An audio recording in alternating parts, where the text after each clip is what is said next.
Alpha Lumière commence, aimables téléspectateurs. Grande a toujours été ma joie de présenter cette émission. Nous aimons beaucoup les enseignements qui y découlent et nous découvrons beaucoup de choses, toujours accompagné du docteur Pierre-Simon Kabitoula qui nous disons Shalom papa. Shalom Michel. C'est encore un plaisir de continuer notre matière. Que Dieu soit loué. Autrefois, signalons aux téléspectateurs que nous avons entamé un point, la doctrine. Oui. La doctrine. Oui. Alors, vous nous avez dit dans l'émission passée qu'il n'y a que deux sortes de doctrines. Oui. La doctrine, celle qui est basée sur les voies et les pensées de Dieu, oui, et celle qui est basée sur les voies et les pensées de l'homme, oui, ou des hommes. Oui. Alors, vous avez dit que toutes les autres doctrines qui viennent, ce sont des doctrines mensongères. Oui, oui. Si on peut retourner un peu pour pouvoir commencer la matière d'aujourd'hui. Oui, alors en guise de rappel, on peut lire Ésaïe 55. On peut lire, ça ne fait du mal à personne. Relire la parole de Dieu, ça fait toujours du bien. Oui. Ésaïe 55. Chers téléspectateurs, aujourd'hui j'ai la version Louis Ségan. Voilà, je l'ai rentré dans les vieux amours. Bon, on va lire le verset 8 et 9. Ésaïe 55, verset 8, la Bible dit « Car mes pensées ne sont pas vos pensées, et vos voix ne sont pas mes voix, dit l'Éternel. » Voilà.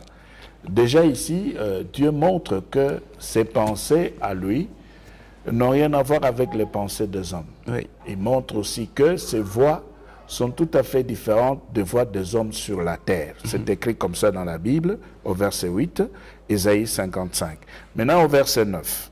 Au verset 9, la Bible dit « Autant les cieux sont élevés au-dessus de la terre, voilà, autant mes voix sont élevées au-dessus de vos voix, voilà, et mes pensées au-dessus de vos pensées. » Voilà, vous voyez au verset 9, il est dit clairement que les cieux sont élevés au-dessus de la terre. Cieux élevés au-dessus de la terre. Donc c'est déjà la première doctrine qui est la doctrine de Dieu, la doctrine qui s'appuie sur les pensées et voix de Dieu. C'est ça la première doctrine. Et nous pouvons même déjà à ce niveau, au niveau de ce petit rappel, vous dire que c'est la doctrine fondamentale. Et c'est la seule doctrine qu'il faudra avoir dans l'Église. Maintenant, nous avons la deuxième doctrine, toujours dans ces deux versets. La deuxième doctrine, c'est cette doctrine qui est basée sur les pensées et voix de l'homme. Et c'est pourquoi Dieu sépare les deux. Il sépare les deux, il montre que ses pensées et ses voix sont au-dessus des pensées et voix des hommes sur la terre. Maintenant, les pensées et voix des hommes sur la terre constituent la deuxième doctrine. Donc nous avons la lettre et l'esprit, les deux doctrines.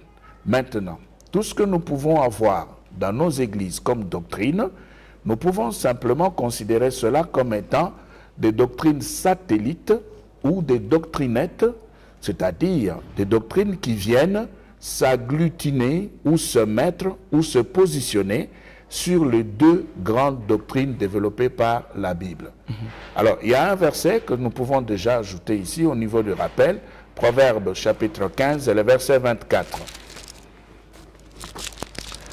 Proverbes 15, 24. Proverbes chapitre 15, le verset 24. 24, oui. Je lis la Bible au nom de Jésus. Amen. Pour le sage, le sentier de la vie mène. Voilà. Afin qu'il se détourne du séjour des morts qui est en bas. En bas, voilà. Donc vous voyez très bien ce qui est dit là. Déjà, il y a une séparation. On nous dit clairement que le sage, lui, ou l'homme prudent, ou l'homme sensé, qu'est-ce qu'il fait? Eh bien, il regarde vers le haut. Et c'est le chemin qu'il emprunte. Et Dieu nous dit, justement, ici, verset 24, il est dit, pour le sage, pour le sage, pour le sage, ça veut dire que on a aussi des gens qui ne sont pas sages, qui n'ont pas la sagesse de Dieu. Et ça veut dire que ce sont des gens qui n'ont pas les pensées et voix de Dieu. Ils ont les pensées et voix des hommes. Mais celui qui a les pensées et voix de Dieu, c'est que le sentier de la vie mène en haut. Alors, Dieu l'a dit dans Ésaïe 55, mes pensées et mes voies sont au-dessus, élevées, au-dessus, élevées. Et c'est ça le chemin que doit emprunter un homme sage. Et celui qui n'est pas sage, qu'est-ce qu'il va faire? Eh bien, c'est bien dit, afin qu'il se détourne du séjour de mort qui est en bas. C'est-à-dire en bas se trouvent les pensées et voies des hommes, et c'est là où se trouve également le séjour de mort. Et c'est ce que nous avions dit la fois passée. Alors maintenant, si dans l'Église, on a des doctrines que nous pouvons ici considérer comme étant des doctrines ecclésiastiques, pour chaque communauté, pour chaque église, dans chaque église, eh bien nous disons simplement que ce sont, une fois de plus, des doctrinettes ou alors des doctrines tirées par les hommes pour justifier leur comportement. Un comportement, par exemple, qui n'a rien à voir avec les pensées et voies de Dieu. Parce que si on accepte, on croit dans le fait que la Bible est la parole de Dieu, on n'a pas à créer une autre doctrine de l'Église à part la doctrine de Dieu qui présente les pensées et voies de Dieu, qui insiste sur le fait que les pensées et voies de Dieu n'ont rien à voir avec les pensées et voies des hommes. Alors si c'est cela, si on est au service de Dieu, eh bien on doit laisser les pensées et voies des hommes pour embrasser les pensées et voies de Dieu. C'est ce qu'on avait dit la fois passée. Voilà. Docteur, par rapport à ce que vous venez de dire, oui. Comment considérez-vous ces doctrines-là qui sont des doctrines pratiquement qui n'ont rien à voir avec les voies, ces pensées de Dieu, et celles qui n'ont même pas à voir avec les voies et pensées de l'homme? Ce sont des doctrines de communauté, de simples doctrines, en fait, des simples enseignements qu'on a tirés pour, ce que vous venez de dire, justifier leur comportement. Oui, Comment alors, vous considérez ces allons dans Hébreux. Hébreux chapitre 6. Oui. 1 et 2. 1 et 2, c'est pourquoi, laissant les éléments de la parole de Christ, tendant à ce qui est parfait, sans poser de nouveau le fondement du renoncement aux œuvres mortes. Le fondement du renoncement aux œuvres mortes. De la foi en Dieu, de la doctrine des baptêmes, de l'imposition des mains, de la résurrection des morts et du jugement éternel. Voilà. Donc on ne peut plus poser ce fondement. C'est-à-dire, si on doit par exemple parler de la foi en Dieu, on doit chercher la foi dans les pensées et voies de Dieu. Si on doit parler de baptême, on doit aller dans les pensées et voies de Dieu. Si on doit parler de l'imposition de main, de la résurrection de mort, du jugement éternel, toutes ces choses doivent être évaluées, appréciées, enseignées, communiquées à partir de pensées et voies de Dieu. Si on ne le fait pas, eh bien, on va se retrouver dans ce que la Bible appelle œuvre morte. Œuvre morte, pourquoi? Parce que ça repose sur les pensées et voies des hommes. Mais maintenant, si on doit déjà aller dans les pensées et voies de Dieu pour pouvoir parler de la foi, parler de la doctrine de baptême, parler de l'imposition de main, parler de la résurrection de mort et du jugement éternel, ça ne sert à rien de pouvoir tirer cela, le faire sortir de la Bible et le mettre à côté. Il faut le garder dans la Bible et travailler avec le contexte biblique. Parce qu'il est dit qu'il ne faut pas ajouter, qu'il ne faut pas retrancher. Parce que celui qui ajoute ou qui retranche, celui-là aura des problèmes avec Dieu. Donc il faudra absolument ici rester dans les limites des pensées et voies de Dieu. Docteur, donc c'est ce que l'apôtre Paul était en train de parler dans 1 Corinthiens 15. Oui. Que je vous rappelle, frère, l'évangile que je vous ai annoncé, que vous avez reçu, dans lequel vous avez persévéré et par lequel vous êtes sauvés, si vous le retenez tel que je vous l'ai annoncé, autrement vous auriez cru en vain. Oui, on va revenir sur cette parole-là, sur la présentation de l'apôtre. Pourquoi? Parce qu'aujourd'hui, nous voulons parler de la saine doctrine. Nous avons présenté les deux doctrines, mais aujourd'hui nous voulons ensemble voir qu'est-ce qu'on peut bien entendre ou comprendre par saine doctrine. Ça veut dire quoi, la saine doctrine? C'est quoi au fait? Si on se retrouve dans les deux, pensée et voix de Dieu, pensée et voix des hommes. Maintenant, la saine doctrine, c'est quoi? Alors, on va revenir sur ce que Paul dit là. Ma question était même à la fin. Dans le verset 3, il dit que Christ est mort pour nos péchés selon les Écritures. Selon les Écritures. Selon oui. les Écritures. Oui. Il a précisé sur selon les Écritures oui, pour oui, démontrer que c'est déjà quelque chose qui a été annoncé C'est et ça, Christ a accompli. exact. Maintenant, comment aujourd'hui il y en a ceux qui disent que l'Ancien Testament n'est plus en valeur, il n'y a que le Nouveau Testament qui est en vigueur. Oui, bon, c'est les résultats de travail et de considérations théologiques. Parce qu'il y en a certains qui refusent catégoriquement, qui mettent même de côté l'Ancien Testament pour s'appuyer sur le Nouveau. Ouais. Voilà pourquoi ici on a précisé, l'apôtre Paul a précisé, selon les Écritures. Selon les Écritures. C'est-à-dire que ici, un vrai serviteur qui ne veut pas contredire les Écritures, qui veut rester dans la saine doctrine, ne peut pas tomber l'Ancien Testament. Il doit prendre l'Ancien Testament. Pourquoi? Parce que l'Ancien Testament nous présente ce que l'apôtre Paul appelle ombre.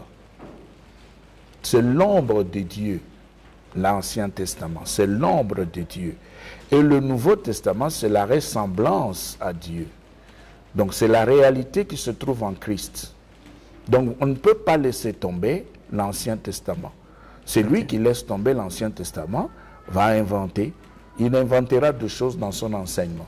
Parce qu'il y aura des moments où il ne saura pas expliquer certaines choses parce qu'il s'appuie seulement sur le Nouveau Testament. Docteur, la sainte doctrine, la matière. Alors aujourd'hui, nous allons essayer de voir ensemble ce que c'est que la saine doctrine. Alors on va lire d'abord un premier texte dans 1 Timothée au chapitre 6. 1 Timothée chapitre 6. Oui, Paul parle, le verset 3. 3, nous lisons la Bible au nom de Jésus-Christ. Amen. Si quelqu'un enseigne de fausses doctrines et ne s'attache pas aux saintes paroles de notre Seigneur Jésus-Christ et à la doctrine qui est selon la piété, voilà, 4. Il est enflé d'orgueil, il ne sait rien et il a la maladie des questions oiseuses et des disputes des mots, d'où naissent l'envie, les querelles, les calomnies, les mauvais soupçons. Voilà. Alors ici déjà au verset 3, Paul s'adressant à Timothée, son fils, dans la foi.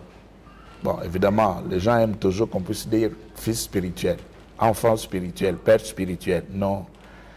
Timothée était fils de Paul dans la foi.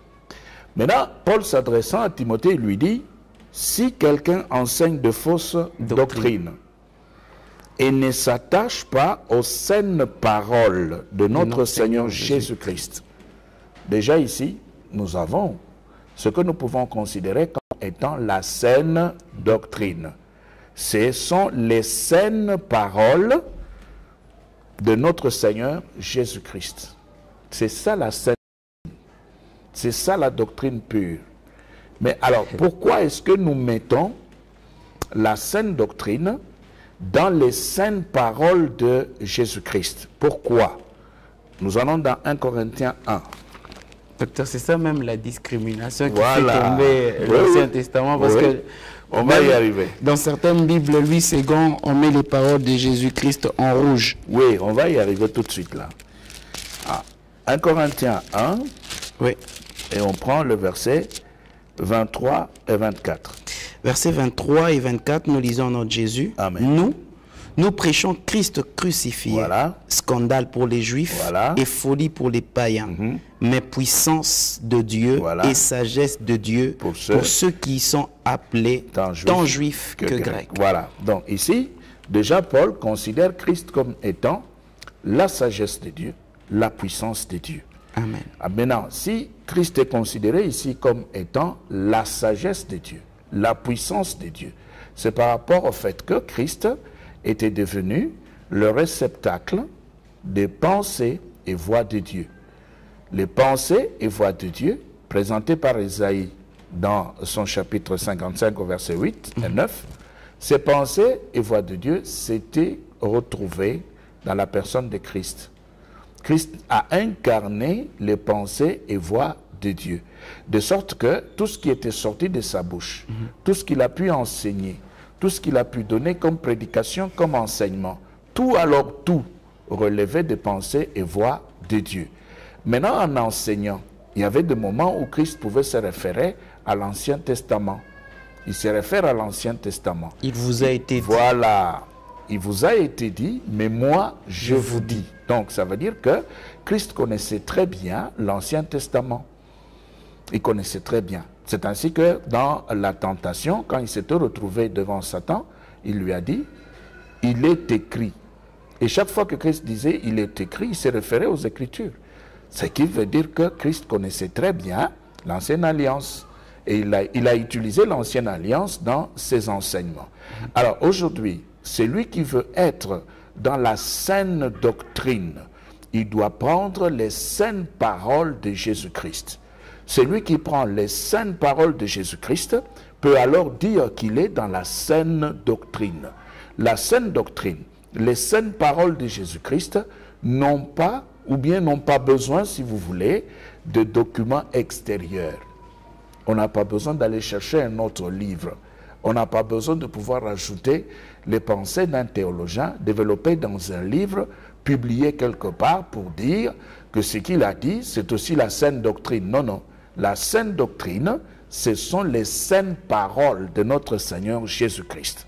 Parce que ce sont ces paroles-là, ces enseignements, ces prédications qui nous présentent le Père, qui nous révèlent le Père, qui nous montrent le chemin, qui nous donnent la vie, qui nous rattachent à Dieu. Et c'est pourquoi Paul, nous pouvons rentrer dans 1 Timothée 6 au verset 3. 1 Timothée 6, 3, Paul dit quelque chose qui nous concerne. 6, 3. Oui. Ouais. 6, 3. La Bible dit, si quelqu'un enseigne des fausses doctrines Oui. et ne s'attache pas aux saintes paroles de notre Seigneur Jésus-Christ, Voilà. et à la doctrine qui est selon la piété. Voilà, la doctrine qui est selon la piété. Ça veut dire que les saintes paroles de Christ nous présentent le Père. Les saintes paroles de Christ nous aident à pouvoir connaître le Père. Les saintes paroles de Christ nous communiquent la vie éternelle. Les saintes paroles de Christ nous rattachent à Dieu. Les saintes paroles de Christ nous sanctifient. Mais maintenant, si l'enseignement ne rattache pas à Dieu, ne révèle pas le Père, si un enseignement donné dans une église encourage les gens à pouvoir s'éloigner de Dieu, à vivre dans le péché, à pratiquer le péché sur la base d'une conviction quelconque, cet enseignement ne relève pas de la saine doctrine. Cet enseignement ne se trouve pas dans les saines paroles de Jésus-Christ. C'est un enseignement satanique qu'il faudra rejeter, qu'il faudra abandonner et ne même pas pratiquer. Pourquoi? Eh bien, nous prenons Matthieu. Docteur, avant Matthieu, que nous puissions oui. prendre Matthieu, est-ce que je peux poser une question? Oui, oui, oui. Ici, je pense que vous êtes plus docteur que... Vous êtes vraiment très haut, docteur. Oui, oui. Alors, je me mets à la place des téléspectateurs. Oui. Vous êtes en train de parler sur les saintes paroles Oui. de notre Seigneur Jésus-Christ. Oui. Alors, les saintes paroles de notre Seigneur Jésus-Christ, généralement, sont présentées par les évangiles. Oui. Est-ce vous donnez beaucoup plus de crédibilité? Bon, je ne sais pas le mot crédibilité. Vous donnez beaucoup plus de poids aux évangiles, dans la manifestation de Christ dans les évangiles, ou bien c'est une autre... En fait, le fait de dire sainte parole regorge toute la Bible en entièreté.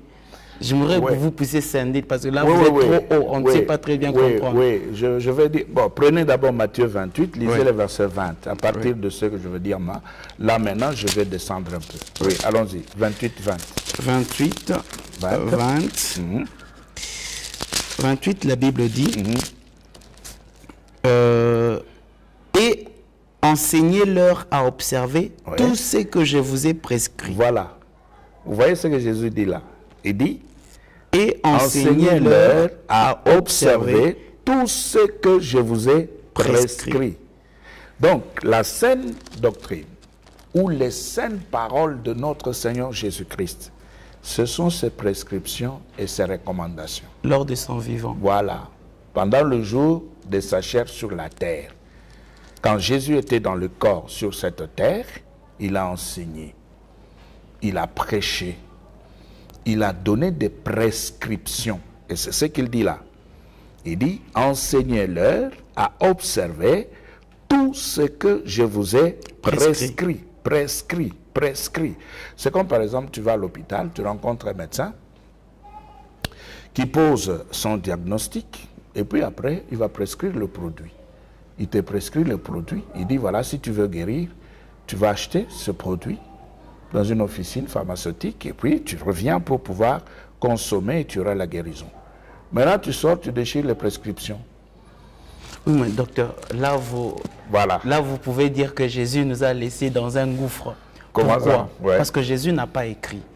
Quand vous dites des prescriptions, c'est par rapport à ce qu'il parlait que les autres retenaient et qui ont transmis en l'air tout. C'est ça même les évangiles. On nous présente l'évangile selon Matthieu. D'ailleurs, c'est bien expliqué selon Matthieu, selon Marc. Et voilà. Donc, si Jésus a dit ça, donc d'une part, vous voyez que la compréhension de ce que Jésus a appris cause aujourd'hui pour division dans l'Église. Parce que même lorsque Siméon reçoit Jésus, il dit cet enfant sera pour la chute de certains et le relèvement de plusieurs en Israël. Il n'a même pas laissé les écrits. Le problème est celui-ci. Nous avons dans les Écritures, nous avons Matthieu, nous avons Marc, nous avons qui? Jean et Luc. Et Luc, oui. Voilà. Maintenant, si nous prenons l'évangile de Luc, nous allons voir que cet évangile est le résultat de recherche. Ça veut dire que ce médecin, Luc, parce qu'il était médecin, c'est-à-dire docteur, ce médecin, qu'est-ce qu'il avait fait? Il avait fait des recherches. Ce médecin est allé rencontrer ceux qui avaient vécu avec Christ, qui vivaient en ce temps-là. Les témoins oculaires. Voilà, témoins oculaires. Ça, c'est un. 2. Il a rencontré les gens qui avaient aussi entendu parler de Christ et qui vivaient également en ce temps-là. Il a fait des recherches, il a récolté de part et d'autre, il a lu des documents qui étaient en circulation en ce temps-là, qui parlaient de Christ. Et comme c'était un scientifique, certainement qu'il avait aussi pris le temps de recourir aux documents historiques. Et puis, il nous a présenté l'évangile de Luc et le livre des Actes des Apôtres. Luc, n'oubliez pas qu'il s'adresse à Théophile. Oui, justement. Justement, mais en s'adressant à Théophile, il donne le résultat de ses recherches. Luc et les livres des Actes des Apôtres, ce sont des lettres adressées à un certain Théophile. Même si aujourd'hui, on prend l'appellation Théophile pour donner la signification. C'est bon, on peut s'amuser à pouvoir faire cela. Mais notre problème, c'est le contenu. Le contenu de Luc, le contenu du livre des Actes des Apôtres. Mais maintenant, quand nous prenons Matthieu, Marc, Jean, et nous prenons Luc, nous voyons que ce que Luc a raconté se retrouve aussi chez Matthieu, chez Marc, chez Jean. Ça veut dire que Luc a fait un travail excellent. Il a fait un travail excellent et nous pouvons nous appuyer sur le texte qu'il nous a présenté pour croire que ce qu'il nous a dit, ce sont les saintes paroles qui étaient effectivement sorties de la bouche de Jésus-Christ, notre Seigneur. Vous voyez? Mais maintenant, si dans l'Église, on laisse tomber les saintes paroles de Christ, c'est-à-dire les prescriptions de Christ, les recommandations de Christ données par les évangélistes. Si on laisse tomber ces prescriptions, c'est qu'on est sorti des saintes paroles de Christ. On a laissé tomber la saine doctrine. C'est l'une des raisons pour lesquelles aujourd'hui vous allez voir dans les églises, pour un même sujet, il y a plusieurs enseignements. Plusieurs. Pourquoi? Parce que les gens ne veulent pas rester dans les saines paroles de Jésus-Christ. Les gens veulent présenter les choses selon leur propre compréhension. Nous prenons par exemple la présentation du ministère de la femme dans l'Église. Il y en a qui disent oui, il y en a qui disent non, il y en a qui disent plus ou moins. Vous voyez? Le juste milieu. Oui, pourquoi? Parce que ceux qui disent non utilisent le verset biblique, ceux qui disent oui utilisent également le verset biblique, et les plus ou moins utilise les deux, combine les deux pour trancher. Et vous, voyez? Non, on va y arriver. On va y arriver. Même Jésus avait dit, oui, on va y arriver. C'est-à-dire, on finira par parler de la saine doctrine et du ministère de la femme, mais pas aujourd'hui. Aujourd'hui, mon problème, c'est d'abord présenter ce que c'est que la saine doctrine. Ce sont les prescriptions et les recommandations de Jésus-Christ, pas autre chose. Des prescriptions et les recommandations de Jésus-Christ. C'est pas autre chose. On ne peut pas sortir. Si vous sortez de saines paroles, c'est-à-dire des prescriptions et recommandations de Christ, vous n'êtes plus dans la saine doctrine. Pourquoi? Parce que Christ est venu nous donner les pensées et voies de son Père. C'est ça ce qu'il est venu faire. Vous avez dit qu'il a incarné. Voilà, il a incarné. C'est ça le problème.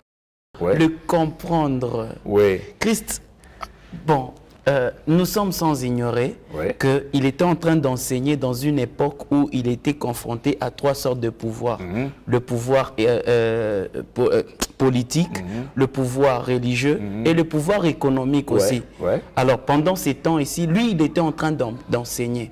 Donc c'est pratiquement un enseignement qui présentait les pensées et voies de Dieu, mais dans une certaine circonstance où il recevait une opposition de ces trois pouvoirs. Justement, allons dans Jean. Allons dans Jean 8. Jean 8. Vous allez voir. Ce que vous dites là est vrai, c'est correct. Jésus a eu beaucoup de problèmes. Pourquoi? Parce qu'il était en train de présenter les pensées et voies de son Père.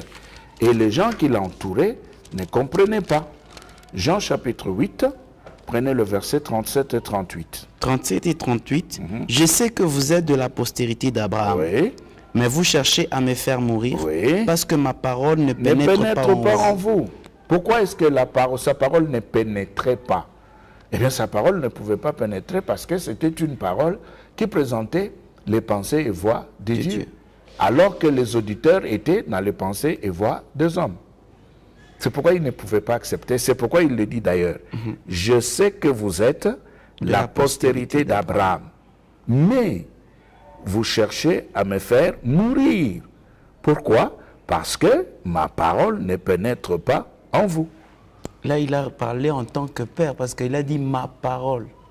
Les pensées et les voies de Dieu. Donc, directement en disant ça, ces gens, ce qu'il disait avait beaucoup plus de valeur que... Oui, Jésus est le reflet du Père. Jésus est le reflet du Père. C'est pourquoi il avait dit à Philippe, il a dit, celui qui m'a vu a vu le Père. C'est-à-dire, le Père était en lui, avec ses pensées, avec ses voies.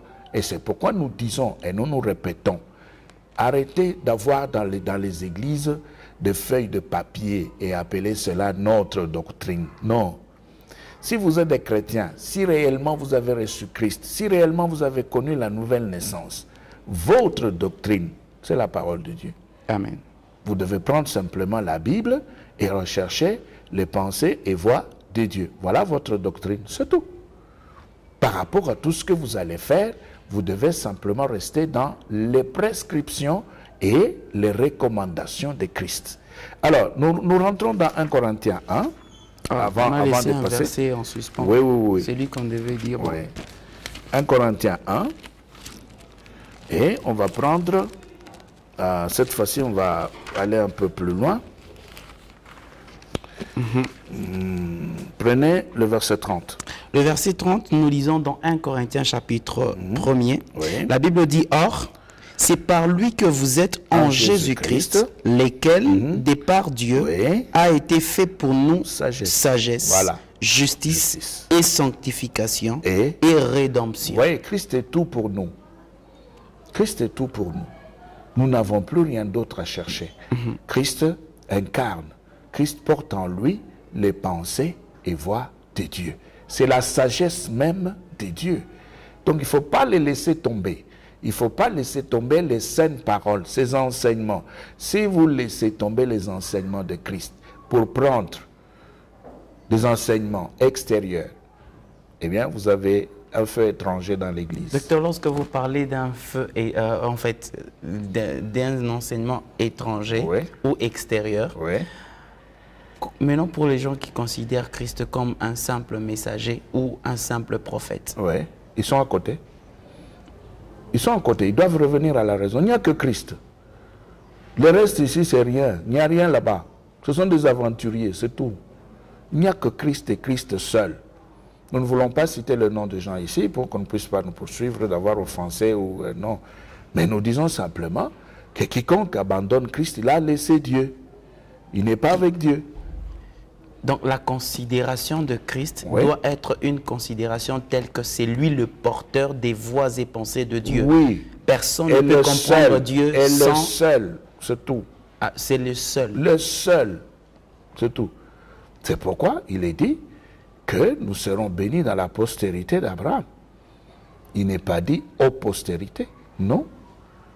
On a dit la postérité. C'est-à-dire qu'il n'y a qu'une seule, c'est Christ. Et celui qui n'est pas en Christ est perdu. Il est perdu. Parce que même son chef religieux lui-même, il a besoin d'un salut. Et le sauveur, c'est Christ. C'est tout. Nous ne voulons pas ici parler de certaines choses ou de certaines autres religions ou documents, non.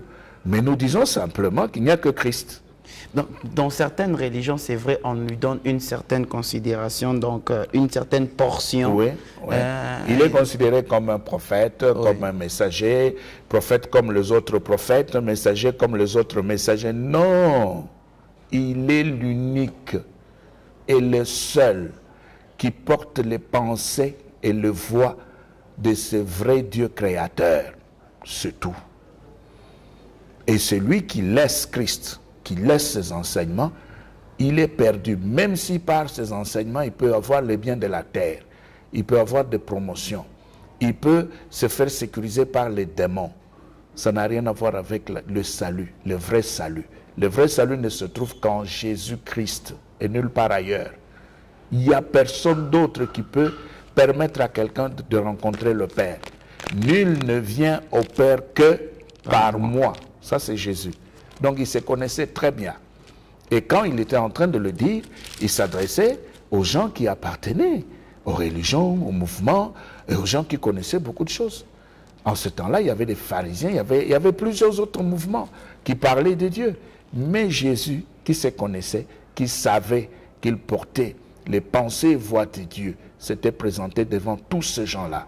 Il leur a dit en face, nul ne vient au Père que par moi. Voilà, c'est ça. Alors, allons dans Tite. Dans Tite, chapitre 1er, 7 jusqu'à 9. 7 jusqu'à 9, nous lisons Tite, chapitre 1er. Nous lisons en ordre Jésus. Amen. Car il faut que l'évêque soit irréprochable, Voilà. comme économe de Dieu, qui ne soit ni arrogant, Oui. ni colère, Oui. oui, ni colère, ni adonné au vin, ni violent, ni porté à un gain déshonnête. Ici, déjà en rapport avec la présentation des évêques, d'abord il y a l'appellation évêque. Les gens, surtout les Congolais, ils n'aiment pas être appelés évêques, ils aiment l'appellation anglaise, bishop. C'est comme si, quand on appelle bishop, bon, il y a une onction de plus.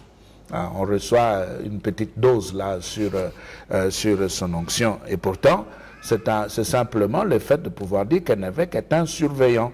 On surveille l'enseignement, la pureté. On surveille la saine doctrine, les saines paroles de Jésus-Christ. C'est ça être évêque. Oui, le verset 8. Le verset 8, mais qu'il soit hospitalier, ami des gens de bien, modéré, Voilà. juste, saint, tempérant, Oui. attaché 9. à la... Ah, voilà maintenant.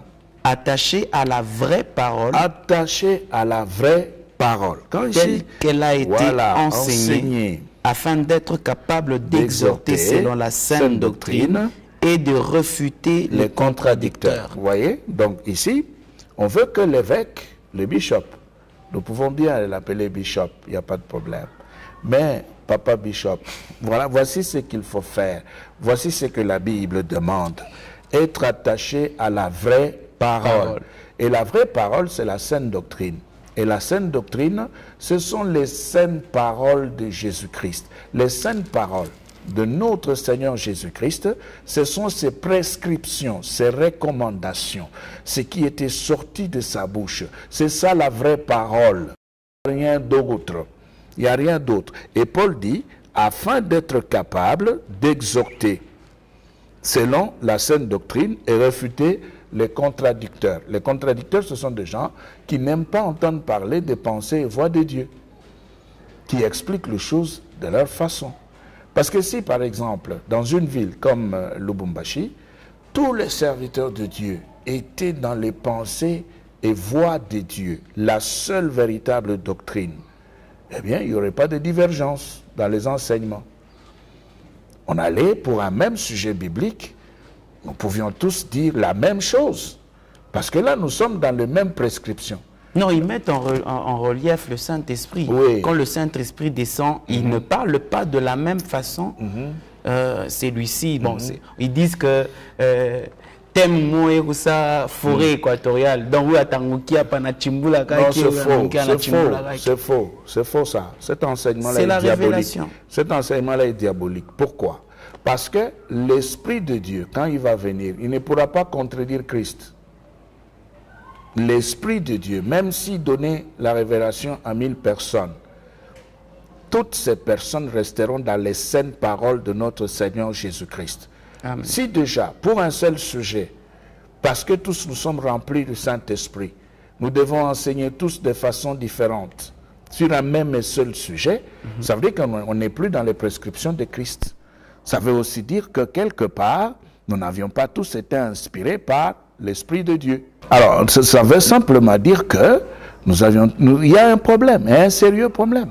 Parce qu'à ce moment-là, ça veut dire quoi? Ça veut dire que celui-ci arrive sur un même sujet biblique, il prend la Bible, et au nom de Jésus-Christ, il enseigne autre chose. L'autre arrive aussi, prend la Bible, au nom de Jésus-Christ, avec le même Saint-Esprit, enseigne autrement, le même sujet. Ça veut dire qu'on a laissé tomber les prescriptions de Christ, on est maintenant dans toute autre chose. Ce n'est plus Christ, ce n'est plus la saine doctrine, c'est tout à fait autre chose. C'est pourquoi vous allez voir, ici les femmes prêchent, là-bas les femmes ne prêchent pas. Et là où les femmes prêchent, on dit que c'est l'Esprit de Dieu. Là où les femmes ne prêchent pas, on dit aussi que c'est l'Esprit de Dieu. Mais finalement, l'Esprit de Dieu parle. Voilà. Maintenant, où se trouve le vrai Esprit de Dieu? Où est-ce qu'il est? Du côté de ceux-là qui acceptent que les femmes puissent prêcher, ou du côté de ceux-là qui acceptent que les femmes ne puissent pas prêcher? Ce n'est pas notre sujet aujourd'hui. Nous ne présentons pas une position quelconque. Non, nous disons simplement que si on est rattaché aux prescriptions et recommandations de Christ, on devra dire les mêmes choses. Voilà. Docteur, est-ce que c'est la position de l'évêque qui doit faire casser qu'il soit ami seulement des gens de bien? Est-ce que ce n'est pas... Bon, je ne vais pas entrer dans le sac de contradicteurs, je ne veux pas être celui qui contredit Paul, mais est-ce que vous ne sentez pas que dans la façon de transmettre à titre, c'est comme qui dirait, il est en train de mettre une certaine discrimination?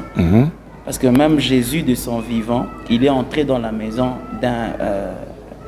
non, ici quand l'apôtre donne... Comment il entre dans une... Non, l'apôtre donne cette recommandation pour aider l'évêque à pouvoir mieux surveiller, mieux faire le travail. Mais quand il dit il doit être ami des gens de bien... Oui, ami des gens de bien, c'est-à-dire tous ceux-là qui acceptent les saines paroles de notre Seigneur Jésus-Christ. Ce n'est pas le bien par rapport à la moralité, mais par rapport à l'acceptation de pensées et voix de Dieu. C'est ça le bien pour nous. Comme il est surveillant, voilà, il est accepté voilà. facilement, Il ne doit pas vivre avec les contradicteurs.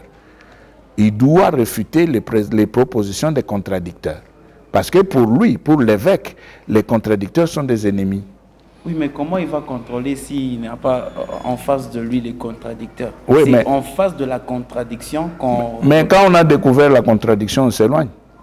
On n'a pas besoin de convaincre. Non, je parle avec toi, tu poses des questions, je te donne des explications, tu ne veux pas accepter, tu continues à discuter, le jour suivant, je t'évite. C'est ça, c'est comme ça que ça doit marcher.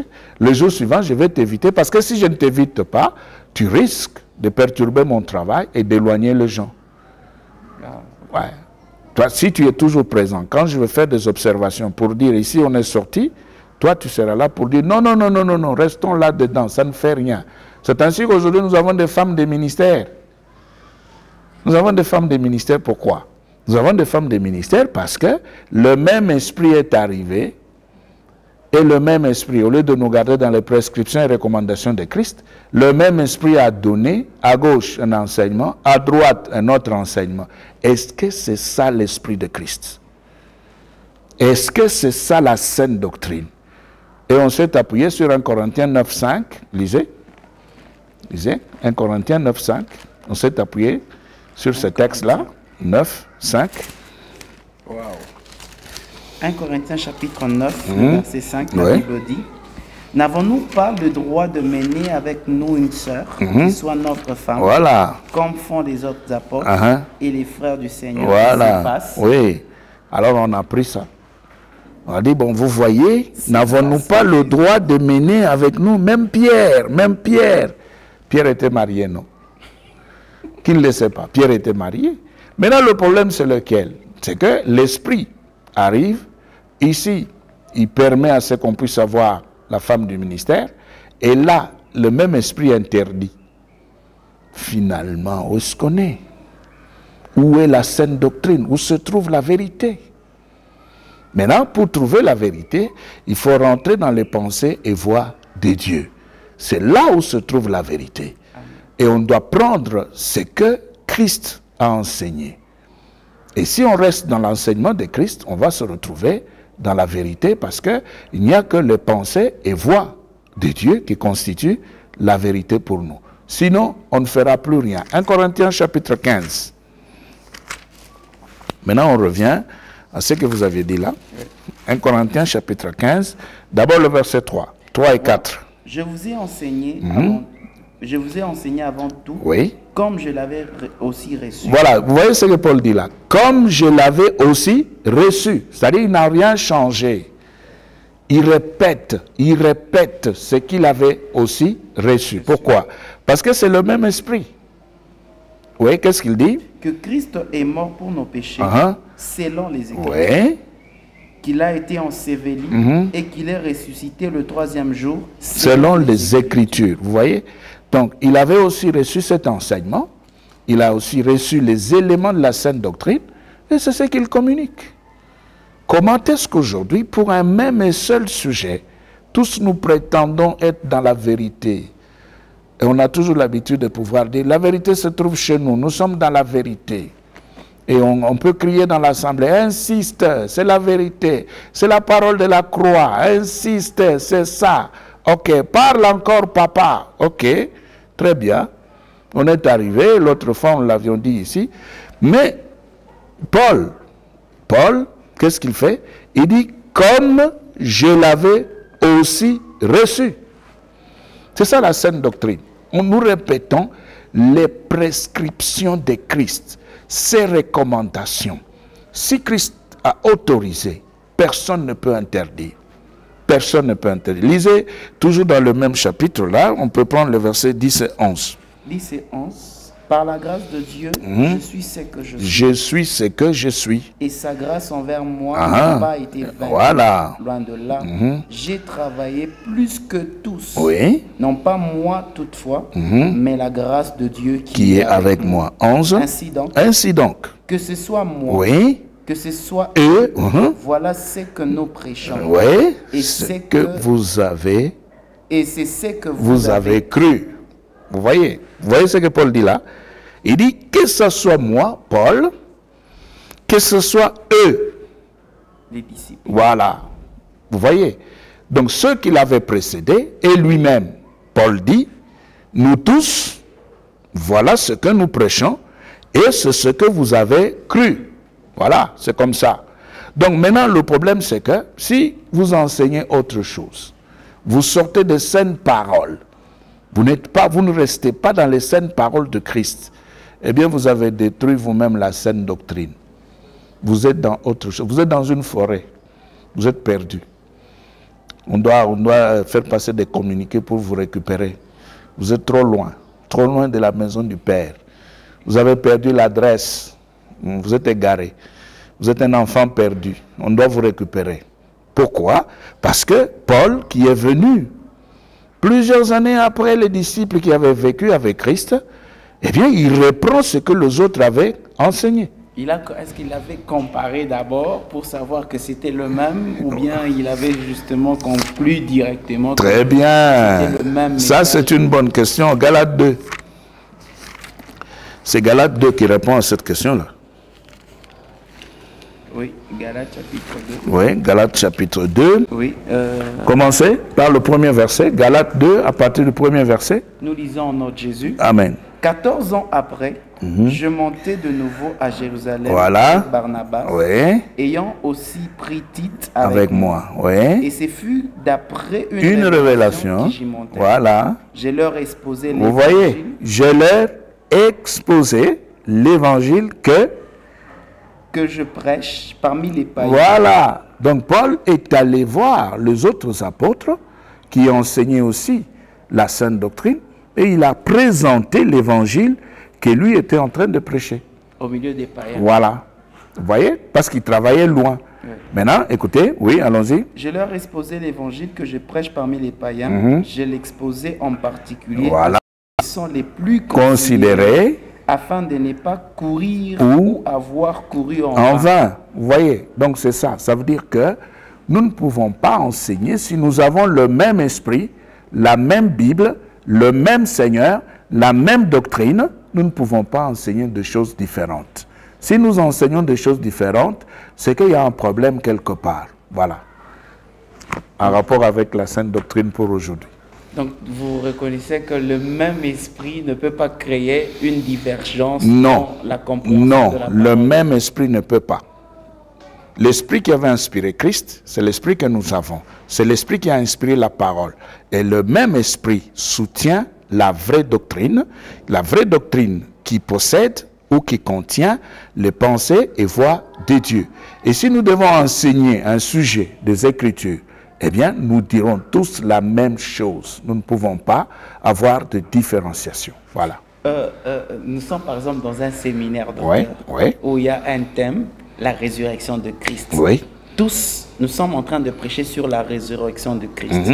Quand vous dites que nous allons dire la même chose, c'est-à-dire quoi? Quand nous disons que nous allons dire la même chose, nous allons tous dire que Christ est ressuscité, il est sorti de la tombe. Il n'y a aucune différence là. On n'a rien à changer. Il y aura personne qui viendra dire que non, c'est faux, Christ n'était pas ressuscité. Non, personne. Oui, c'est-à-dire que personne ne pourra venir dire il n'était pas ressuscité, il n'est pas sorti de la tombe, il a disparu à l'intérieur de la tombe. Non. Comme certains disent qu'un Dieu ne peut pas mourir. Oui, c'est faux. Oui, c'est faux. Ça, c'est la Rose-Croix. Ce sont les Rose-Chrétiens qui donnent un tel enseignement. Mais ça, c'est un enseignement mystique parce que, bon, ce n'est pas le moment d'aborder ce point-là. Mais nous disons que si nous sommes tous dans la saine doctrine, nous ne pouvons pas dire de choses opposées ou contraires aux prescriptions et recommandations de Christ. Alors, aimable téléspectateurs, vous avez compris. La Bible dit que lorsque le Consolateur viendra, il vous convaincra. Donc c'est ça son travail, c'est de convaincre. Et s'il nous a convaincus à nous, il doit aussi vous convaincre parce que nous partageons le même esprit, le même sentiment qui était en Christ. C'est celui que nous avons.